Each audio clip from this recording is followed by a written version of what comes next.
Querido, graça e paz, tudo bem com você? Espero que tudo esteja bem com você nesse dia, hoje, sábado 17 de outubro de 2020. Que Deus abençoe muito a sua vida no dia de hoje, meu querido. Estamos aqui para mais um devocional, trabalhando aqui o livreto Ira, Acalme o Seu Coração, do Dr. Robert Jones. Recomendo a leitura para você desse devocional.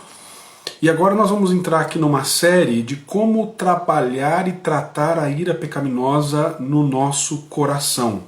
E o texto de hoje se encontra em Tiago, capítulo 1, versos 14 e 15. Eu lerei aqui na Nova Versão Internacional. Diz assim: Cada um, porém, é tentado pelo próprio mau desejo, sendo por este arrastado e seduzido. Então, esse desejo, tendo concebido, dá à luz o pecado, e o pecado, após ser consumado, gera a morte.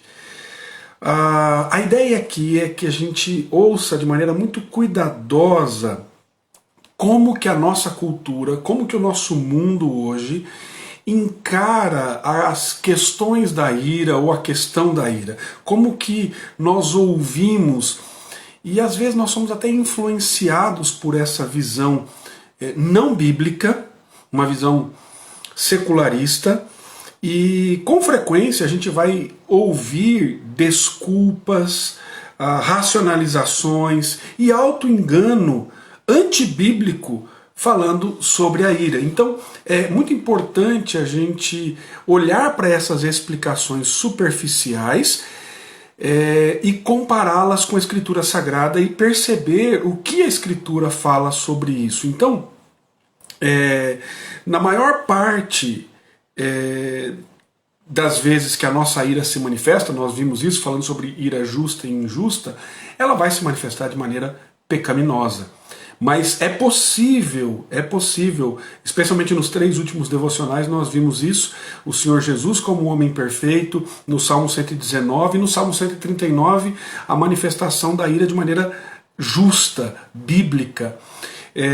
Agora, quando nós olhamos para essa realidade da ira, nós temos que compreender que isso não está em algo fora de nós. Por isso, nós não devemos culpar a Deus.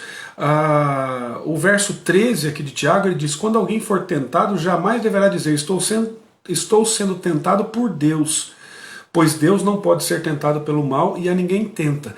Então, culpar a Deus por coisas que são condizentes a nós mesmos é um equívoco.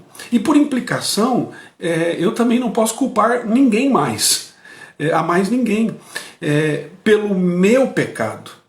Então, a realidade deve ser: eu devo culpar a mim mesmo pelo meu pecado. Eu devo me responsabilizar pelo meu pecado. E aí é interessante que Tiago, aqui nesse texto, ele traz uma progressão de como o pecado se processa. Então ele diz assim: o pecado começa com um desejo maligno. Ele diz lá: cada um, porém, é tentado pelo seu próprio mau desejo. Começa com esse desejo maligno que começa a ser processado. E aí esses nossos desejos, eles não são latentes ou passivos. Eles nos atraem ativamente e começam a nos arrastar. Então esses desejos vão criando situações e nós começamos a ser arrastados por eles, e uma vez que eles são concebidos, os desejos pecaminosos, eles vão dar à luz a um comportamento maligno, a um comportamento pecaminoso, e muitas vezes se estabelece um padrão de pecado, um padrão de pecado. Então Tiago, ele diz assim, que o pecado, ele começa por um desejo maligno. Uma vez concebido esse desejo, a gente sendo arrastado por ele, dando vazão para esses desejos, eles se tornam um comportamento maligno. E qual é o resultado disso, segundo Tiago diz? É morte. Nós não sabemos aqui se Tiago está se referindo à morte espiritual e eterna, ou à morte física temporal, né? Ou se alguma experiência semelhante à morte. Mas o fato aqui é que nenhum deles era o plano original de Deus. A morte não é o plano original de Deus. Por quê? Porque nós carregamos a imagem de Deus. Eu e você, nós somos criados à imagem e semelhança do nosso Deus. Então, o propósito eterno de Deus não era a morte, mas o homem pecou e se afastou de Deus, e por isso vem a morte espiritual. E o pecado, ele gera morte. E aí é importante nós pensarmos que a ira nunca está, a causa da ira não está no outro. A causa da ira está no nosso próprio coração. Então a ira pecaminosa, ela começa no meu coração, ela começa no seu coração, ela começa com esse desejo mal, maligno, que leva a um comportamento pecaminoso. Mas quando nós olhamos para a nossa cultura, e se você não for para a Escritura, você vai ver que a cultura oferece inúmeras explicações para a nossa ira. Alguns vão culpar o passado, como por exemplo traumas, abuso parental, dinâmicas familiares disfuncionais.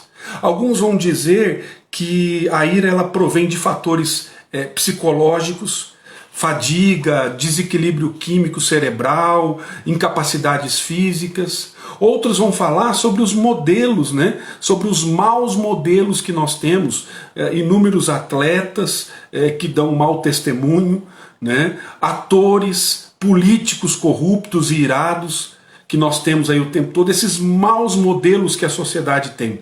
Outros vão atribuir a ira à atividade satânica direta, a questão da possessão ou opressão por demônios da ira. Entretanto, a Bíblia reconhece que esse sofrimento ele existe.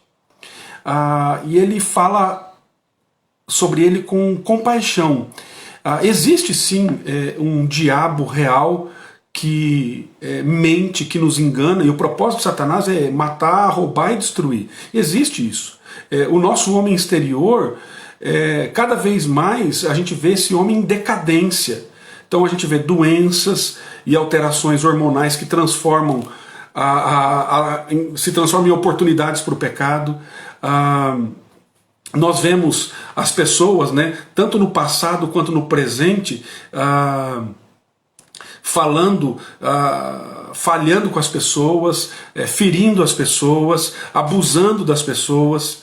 Então a Bíblia reconhece toda essa realidade, mas além disso ela reconhece que esses fatores eles podem exercer um enorme impacto na nossa vida. Então, ou seja, todos esses fatores culturais ou que as pessoas falam, eles têm influência na nossa vida, oferecem um enorme impacto.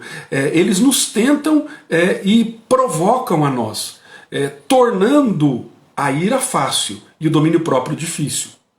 Mas uma coisa que nós temos que compreender é que essas provações, essas tentações não são a causa da nossa ira. Satanás não faz você morder a cabeça de um colega no trabalho. O seu pai irado, ele não causa a sua ira. A doença física não vai tornar você irado. Os seus filhos não podem enlouquecer você. Então, as Escrituras, elas resistem a esse reducionismo, a trazer a causa para essa superficialidade externa. Então ela resiste a esse reducionismo, esse determinismo e a desumanização que as explicações acima que eu trouxe aqui pressupõem. Então a causa da minha ira, a causa da sua ira reside dentro do meu coração. É difícil eu perceber e reconhecer isso, porque na verdade é mais fácil transferir a culpa. É mais fácil falar que a minha ira, a causa da minha ira está no outro. Entretanto, se eu coloco a causa da minha ira no outro, eu estou dizendo que o outro me controla também. E o fato é que isso não acontece. A causa da nossa ira está dentro de nós, no nosso coração. nós carregamos a imagem de Deus, somos criados à imagem e semelhança de Deus. A gente não é uma máquina passiva. Por isso, nós somos responsáveis, nós somos agentes morais ativos, nós somos responsáveis perante Deus, agentes livres e dinâmicos que escolhem e são responsáveis perante o Deus vivo. E somente quando nós assumirmos a nossa responsabilidade pelo nosso pecado, é que nós teremos de fato acesso à graça e o perdão de Deus, que transforma o nosso coração pela obra gloriosa e maravilhosa do Espírito Santo. Portanto, meu querido, reconheça que a ira que você que tem se manifestado na sua vida é causada pelo mau desejo do seu coração, é causada pelo mau desejo do meu coração. Louvado seja Deus por isso, porque nós podemos compreender quem nós somos, quem Deus é e o processo que Ele está realizando na nossa vida de santificação, de mudança, de transformação.